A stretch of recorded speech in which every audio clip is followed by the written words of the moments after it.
We have no choice in the child that it comes into the world. And that is a key to parenting, to recognize that the joys or the challenges of parenting, of rearing that child, will be directly proportional to the temperament of the child that comes into the world. There are many challenges and joys to family life. This season, we explore and offer you ideas, thoughts, and perspectives on how to make family life fulfilling and satisfying to you.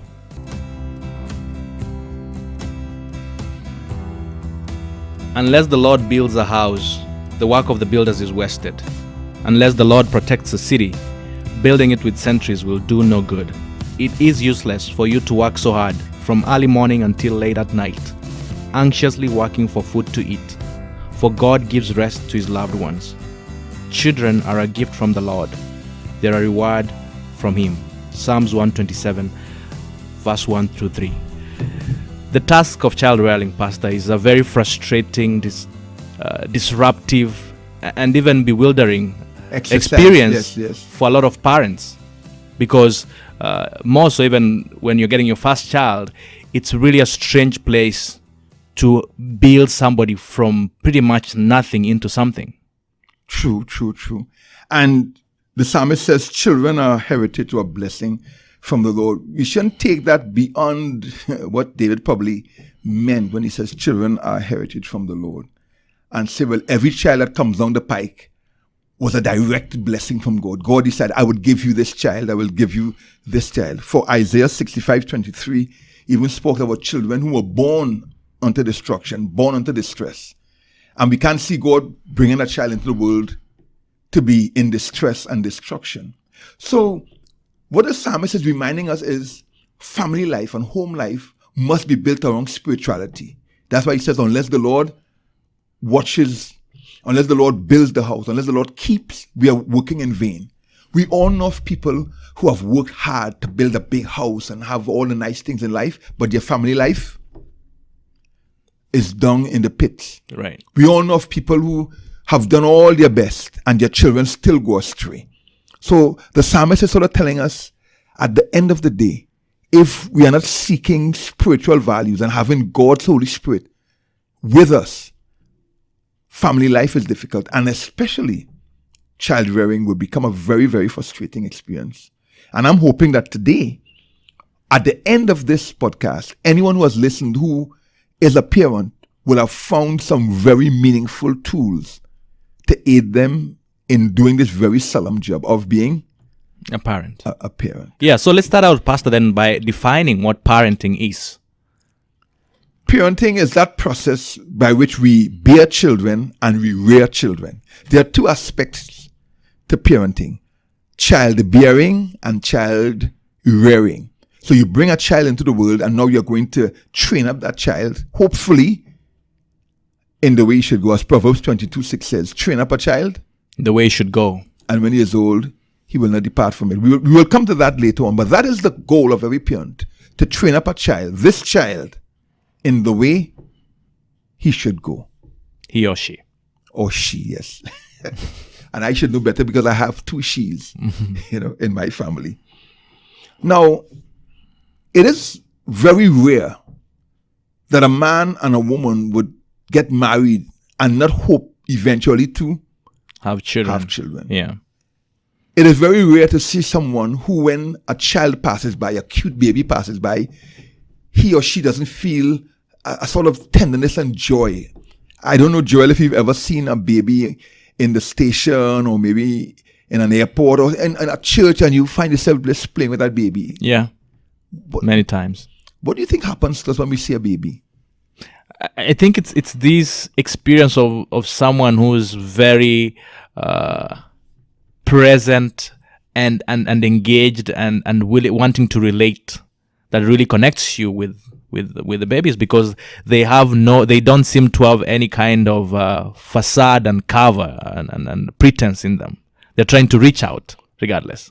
But children don't normally reach out to us as adults, but there's something about their innocence, their vulnerability. Even you're using some big words to describe a child's innocence and vulnerability, that cuteness, that wide-eyed stare. Like, I like to look at children and do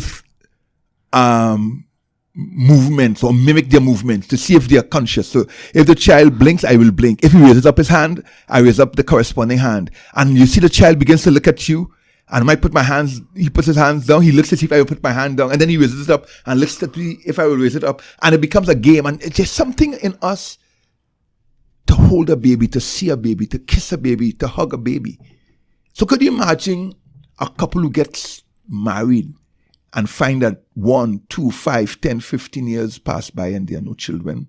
Could you imagine what that is like? And yet the Bible tells us of Sarah and Abraham, Hannah and her husband Elkanah, John the Baptist's mother, I think Elizabeth, and Zechariah, Manoah and his wife. All of these were childless couples in the scripture, especially in a culture where children were supposed to be a heritage, where childbearing was considered a blessing of God, and to not have children was to be like cursed. So it is in that context, in that culture, that the psalmist says children are heritage from the Lord. I guess he's kind of saying that when you have children, you have hands to help reap the corn and the barley and the wheat. You have hands to take care of you when you get older and you can no longer work for yourself. So in that sense, but also there was a sense that God himself smiled upon couples and allowed them to have children. But we all know that some children are born to destruction. They're born in misery. And you know my view on that, Joel, that not every child born into the world was specifically mandated by God to be born. And there are some people who would be better off not having children. And there are some children who would be better off not having been born to the parents they were born with. Would you agree with that? It's a sad reality, but it is the case. In these cases where these parents have no children, God would now intervene in their biology and produce children for these people. So these were special children that God himself commissioned and brought into the world for a special purpose. Stay with me here now, Joel. Here's a couple that couldn't have children. They wanted children and couldn't have. For whatever biological reasons, they couldn't have children. And God steps in and says, I will do something for you. I will intervene in your biology and bring forth a child for a special purpose. Isaac, John the Baptist, Samson, Samuel, all of these were special servants of God. But I would just say that a couple without children can still be parents by parenting the children of the church, of their community, by being that aunt that you can always send your children to, by being that couple when a frazzled mother wants to listen to the Sabbath school lesson, perhaps could take that baby outside, being a surrogate mother, a mother in Israel, so to speak. I think that will be a great way for a childless couple to still experience some of the joy of parenting and be a blessing to others. Yeah, and maybe that will need quite a bit of a mind shift, because for many of us, the expectation is that it has to be my child for me to take care of them. Yes. I've known people who decided, if I can't have my own child, I'm not having any other. I'm not going to adopt or anything. It has to be my own biological child. Yes. Yeah. I don't want to judge persons who decide that, but it does mean you're robbing yourself of some of the great joys of parenting as well, because you can love an adopted child just as much as your own biological child, and you can choose this child to be yours. I think just the same way you can deny your own biological child as not being yours. Yes. Mm-hmm. But again, we don't judge, but simply say, yeah, it's a way you can experience some of that joy of parenting by adopting, quote unquote, your niece, your nephew, that child in the church, that young couple that's really struggling with your child, till you become like an adoptive grandparent and experience some of that joy. Yeah. So, Pastor, maybe step back a little bit before you move forward. Why it's important for us to delineate these two phases of parenting, childbearing and child rearing, because there is an importance here of what the kind of child you get when you're bearing and the kind of child that comes out of your rearing. Yes. Nature versus nurture. When it comes to child bearing, we have no choice in what comes down the pike. It is like Forrest Gump says, it's like a box of chocolate. You don't know what you will get. If it will be boy or girl, tall, short, handsome, ugly, fat, thin, intelligent, crippled, we don't know.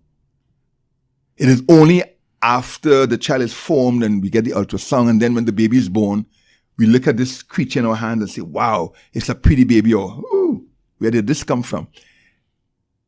We have no choice in the child that it comes into the world. And that is a key to parenting, to recognize that the joys or the challenges of parenting, of rearing that child, will be directly proportional to the temperament of the child that comes into the world. Did I confuse myself? Did I say it right? A little bit. You can go over that again. Okay, yes. The joys and or challenges of child rearing are directly proportional to the creature that came out in the child-bearing phase.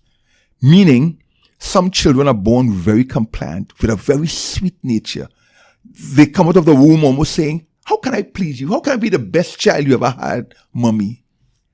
And there's another child who comes out and says, hey, I'm on war. I'm on the war path. I've come to fight this world. Two different children. Obviously, it will be more of a joy and pleasure to rear child number one than child number two. And I think parents need to understand that much of the fame and honor we get for being such great parents don't really belong to us.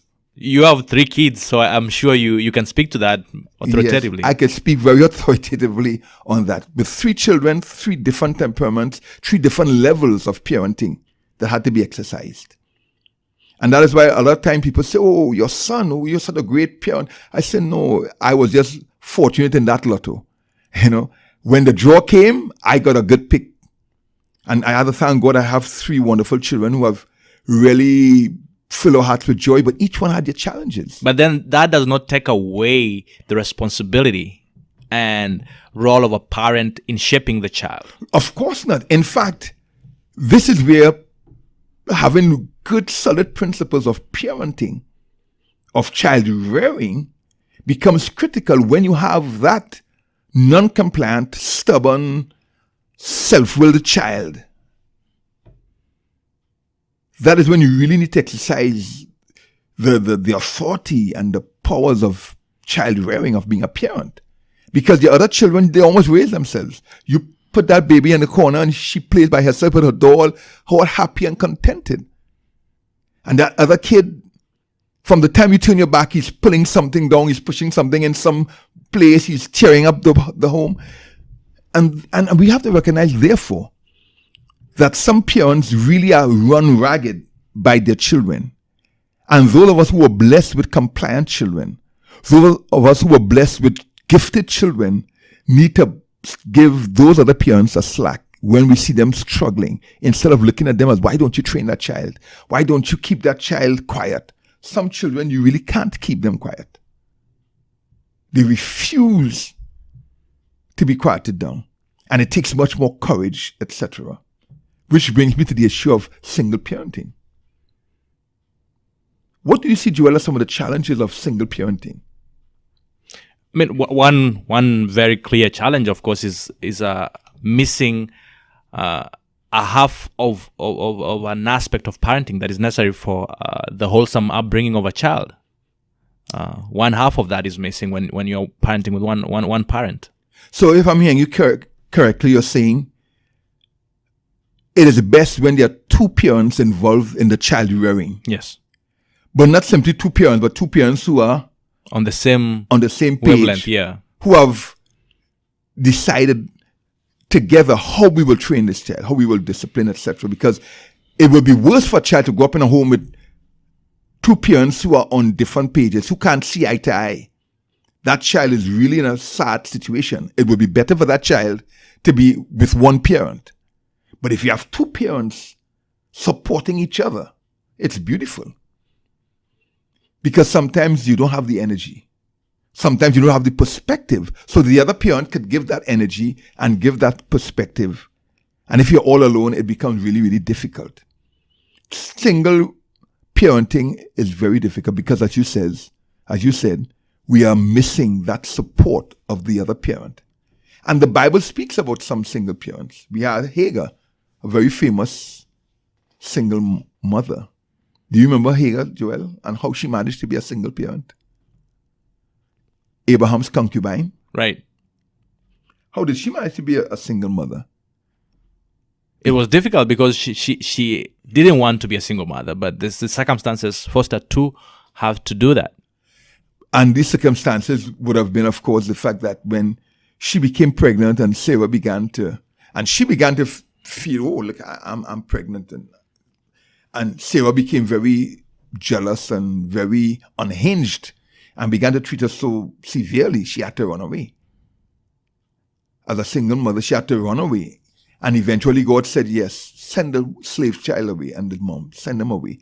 And she had to raise Ishmael alone. Incidentally, I consider Hagar a great example of single motherhood because she raised Ishmael with the respect of his father, so that the Bible says when Abraham died, Ishmael together with Isaac buried their father. So Ishmael was able to put aside all of that and still come and bury his father. So obviously Hagar didn't poison Ishmael's mind with your father abandoned you, you're no good father. No, she didn't do that so that he could still respect his father. So I say all hats off to Hagar. But not every single mother chooses that, or put it this way, had a child out of wedlock. Some are widowed. Your husband died, so you end up single. Some are divorced. And so you end up having children alone. Some like the widow of Zarephath, who is there struggling to make it with her son. Yet, what I see with Hagar and these single people in the scripture is that God cared for them. It doesn't matter how you manage to be a single parent. God is still there showing I care. So even if that young girl got pregnant from a married man, God still comes and says, I care about you and that child. It wasn't planned. It wasn't my plan for you to get pregnant from a married man, but the child is here. We will work this out. I think this is good news for any single parent listening to this. God doesn't condemn you. He doesn't put you aside because you got pregnant out of wedlock, because you got pregnant for a married man, whatever have you. He sees your situation, says, hey, we could still work this out. We could still do something good. If you're a widow, God understands what it's like to lose your husband, lose your support. And he says, I'm here, we could work something out. It just becomes more challenging. I'd said it in a few episodes back that a single mother cannot fully make a young man into a man. Remember we said that? Mm-hmm. Because somehow boys need men to be truly men. Girls need women to be truly women. To model what womanhood or what manhood is. If you are a single parent, find someone, an uncle, a father figure, to expose your children to this father figure so that the young man will see what a man is and the young girl could understand how men should treat women and begin to have our own sense of self and beauty established and reaffirmed by having this father figure in her life. But it still brings the question, what is the goal of parenting? What do I seek to achieve when I'm parenting my children? It's to achieve kids or adults, actually. You parent, you're aiming to build out adults who are responsible. Yes, responsible, that is true. I like to say, you're trying to teach the child how to discipline himself. How to be a self-disciplined person, a self-governing human being. So you don't need the whip, you don't need someone over you to do that which you know you need to do. You know I'm supposed to do this and I will do it. The most successful people in the world, Joel, Those who achieve success and maintain success and grow in success are self-governing, self-disciplined people. Because a talented kid can become successful, but what happens? They ruin their lives even with success. So what I'm saying is, as a parent, what you're seeking to do is to create a child who will learn how to govern himself. To train a child. Yes. Mm-hmm. Anything short of that is to really miss the mark as a parent. So right now you have is Nico 2 or 3? 3. 3 years old. Your goal right now is not to buy him bikes and toys and to take him to soccer, as good as all of these things are. Your goal really is to teach young Nico to grow up into a self-respecting, self-governing man, adult, who will be now a useful part of society and even in God's cause. If you miss that boat, you have missed the most important thing in parenting. And too many parents today see themselves as being providers of pleasures and comfort for their children. You know, when I was growing up, I didn't have a bike, so I'm going to buy one. I'm going to buy my kid the most expensive cell phone on the market because I didn't have these things when I was growing up. I'm going to have a TV in my son's room because I didn't have this when I was growing up. We buy the most expensive clothes for them. We give them, we give them, we give them. We teach children instead to be sponges sometimes and parasites, disrespectful, to take for granted the blessing that they receive. Today's generation of children, far too many of them are growing up very entitled. And maybe, Pastor, right there is something important for parents to really think about, this idea of projection. Because in many ways, what you're speaking about is parents projecting their own desires, their own wishes to their children, and not so much parenting these children independent of their own desires that may have informed how they think about what should have been done to them or what they should do as parents. But really consider these as independent individuals who they are trying to bring up to be responsible. And that's the main goal that they set out to. So you're saying they're sort of living their life through their children. That is always a very dangerous thing. You destroy the child that's coming up or create a very angry, insecure person because mom didn't love me for me. Mom tried to live her life through me. She wanted to be a dancer and she's pushing me to every dance class and I don't like dancing, but I have to go. Mom wants me to be a doctor. I really don't want to be a doctor. I want to be an engineer, whatever have you, but I need to go because that is what dad always wanted or mom always wanted. We don't want to do that. Which is why when the Bible says train up a child in the way he should go, and when he's old, he won't depart from it. How do you see that plugging into what we are talking about here, Joel, about parents not living their life through their children, but allowing this child to grow and develop to be a self-governing individual? I think it's just parents removing themselves from that stage in some way and allowing this new independent creature to, it's really supporting the path of this new independent creature and not so much trying to impose on them your wish for who they should be, rather supporting their path of who they are meant to be. So you're kind of saying train up a child in the way you should go, mean train up a child within the strength and temperament that child has. Yes. I would want to believe so as well. Overall, it means train up the child in terms of righteousness and the principles of God. Some people think train up a child in the way he should go means take him to church, buy him a Bible, have family worship. And these things are good. But yet, they have not begun to recognize child A has different intentions, different plans, different personality than child B. And they try to train all the children in the same way, the same sort of cookie cutter for each child. And that is a recipe for disaster as well. I believe what he's saying is if we train up a child in harmony with his temperament. Give an example. I noticed, I'll speak about myself, that Stephen was a much more compliant child. That's your eldest son? Yes. I spoke to Stephen. If I raised my voice, that was the end of that. Kezia, who is a very beautiful child, she wouldn't respond that way. If I raised my voice, she raised her voice. And I raised my voice, she raised her voice. In other words, you couldn't bully her. And sometimes I would have to show her, I'm the father here, I'm the boss here.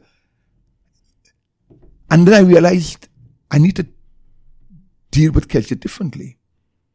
And so I realized I had to negotiate and reason and find her when she's in a different plane. And many times she is the one who would come to me and say, Dad, I'm sorry about yesterday. I realized you were right. 2 children, same mother and father, but 2 different temperament. Kezia is very kind and soft, but you can't bully her. She stands up. Stephen is very soft and easygoing. Nothing perturbs him, nothing rattles him. So how I trained Stephen had to be different from Kezia. So train up a child in the way he should go means, as a parent, it is your duty to determine the temperament of that child, the leanings and the strengths of that child, and as it were, nurture the strengths of that child while seeking to suppress the weaknesses. And And maybe that's really a way to define parenting, is identifying the strengths of a child and building on those and really helping them mitigate the effects of their weaknesses. that is the beautiful way to put it. Because ultimately, when I come into this world, I come with a script, the DNA that I inherited from my parents, with temperaments and attitudes and weaknesses and strengths that I came into the world with. And so for some of us, success or failure is already written in our DNA. And without parental guidance and nurturing, the weaknesses will always take over, because it is always easier to go downhill than up. And so as a parent, I'm seeking to mitigate, as you said, to lessen as much the negative inheritance of my child and of the environment, while nurturing the strengths within the temperamental avenue, so to speak, that my child is already going on. And when he's old, he won't depart from it means, of course, this is my strength. When I become an adult, self-governing adult, all the good lessons that mommy and daddy taught me are not going to guide me as I navigate my life. It doesn't mean that because I trained my child as a Christian, he will never be anything other than a Christian. It doesn't mean that because I nurtured my child in the ways of God, this child will be a Christian and will walk in the ways of God.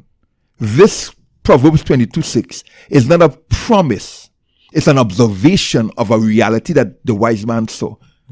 You're looking at me.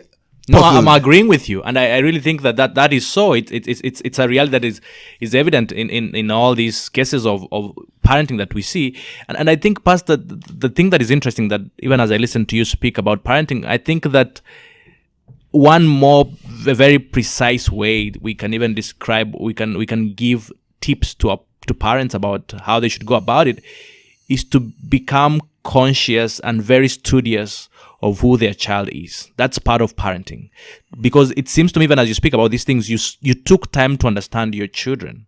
You really sat back and said, how do they behave? How do they react?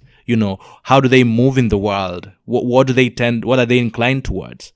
And really studying your child from outside, so that as you interact with them, since you're an adult, you're above them, at least in terms of intelligence and awareness, you interact with them with that knowledge of what clicks for them. What clicks for them, yes. So you may be an intellectual, and maybe you are an engineer, and your wife is an engineer, and your first son and your first daughter may be engineers as well, or in the academic field, but there's this other child who likes art. Then nurture that art, that artistic creative element in your child, because that's the way he or she should go. It's predisposed, yeah. So again, I'm saying Proverbs 22:6 is a text that has been used many times. Train up a child in the way he should go, and when he's old, he will not depart from it. It is not a promise that your children will grow up to be Christians.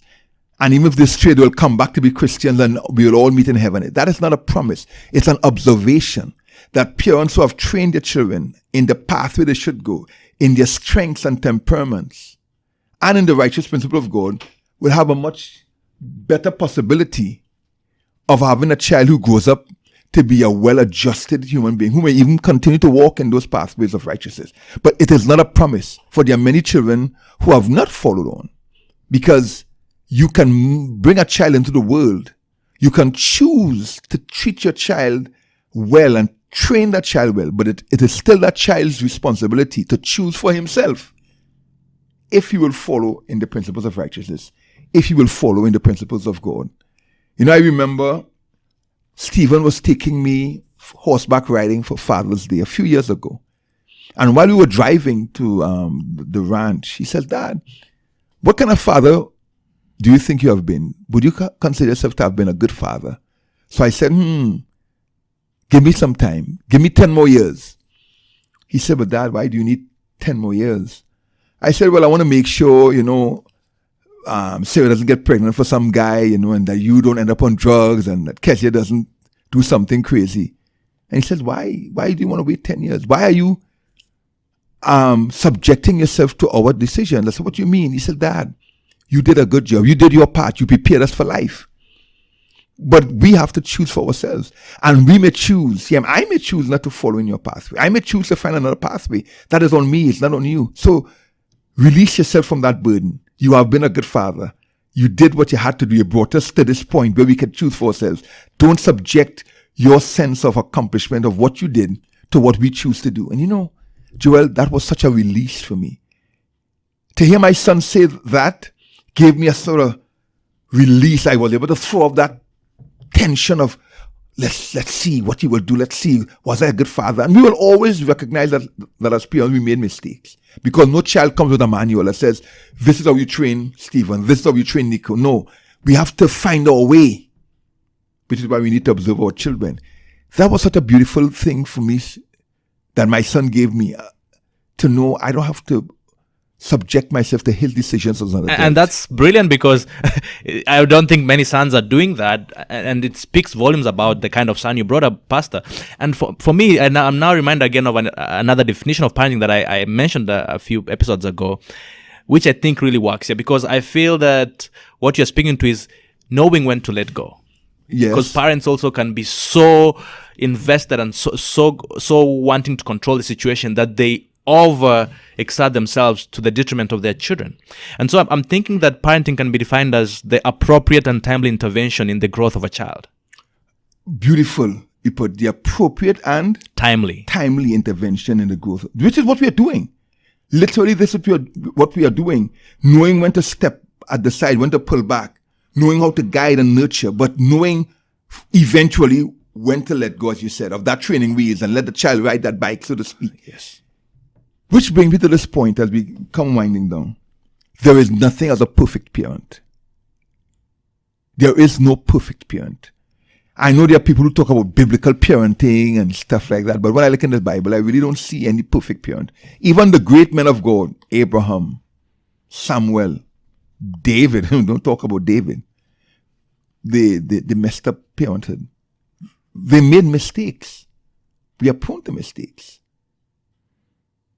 Then someone will say, but yeah, then why did God single out Eli? Interestingly enough, Samuel, who gave the message to Eli that God was going to punish him for not training his children well, his children turned out as bad as Eli's sons, which means he made some of the same mistakes. But there is no condemnation of Samuel. Why Eli? I tossed this in my spirit for many years. Why Eli? What did Eli do or not do that will make God single him out? And then all these other parents who also made mistakes and had kids who went astray. And I believe it was simply this. Eli, knowing better as a leader, as a priest in Israel, chose not to discipline his children. He chose their favor above his responsibility.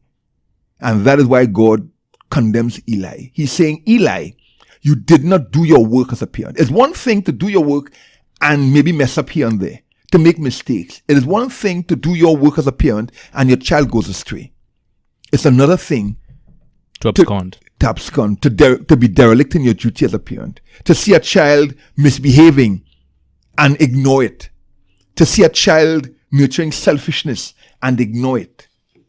To be so desperate to hear, I love you, mommy, I have the best daddy, that you do not act as a parent.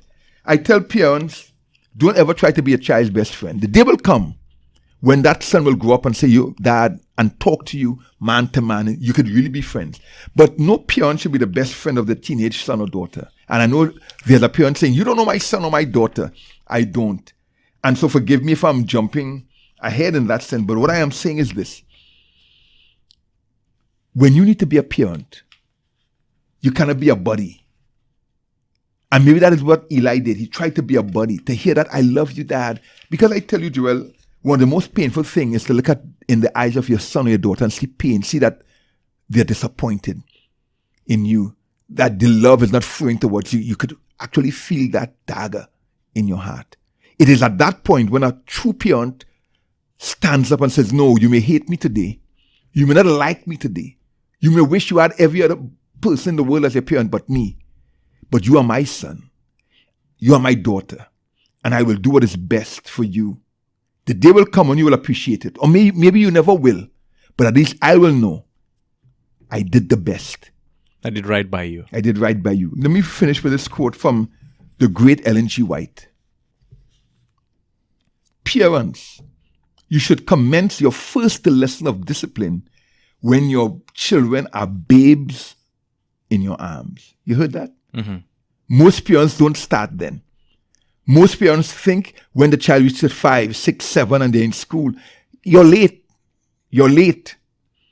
Teach them to yield their will to yours. Especially that stubborn child, that strong-willed child. This can be done by bearing an even hand and manifesting firmness. So being balanced and even, but also being firm.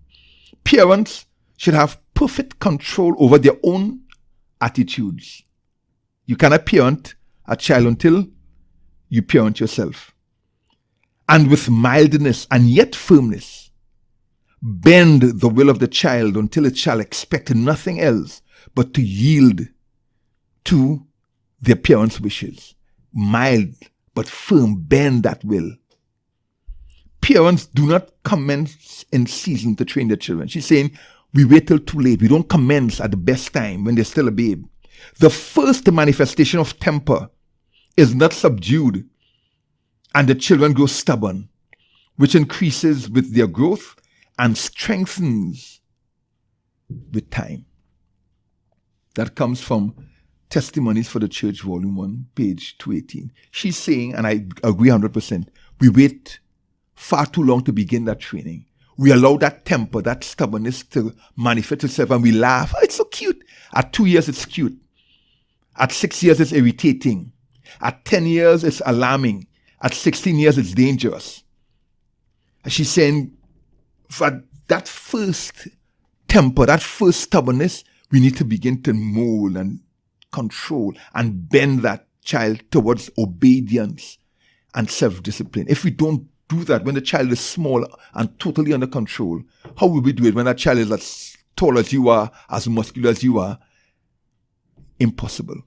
And so parenting is a joy, it's a responsibility. It could be frustrating and satisfying. It could fill your heart with pain and anxiety, and it could give you joy and satisfaction. Again, childbearing, you have no control. The child that comes out and the temperament that child is born with. But child rearing is where you and I come in, where we seek to take that child and mold that child into such a person who could govern himself, discipline himself, and become a useful member of society. Deeper. Let Us Go Deeper is an independent ministry, and your support is critical to our operations. Please make any contributions that you can to patreon.com/LUGD. That is PATREON.com/LUGD.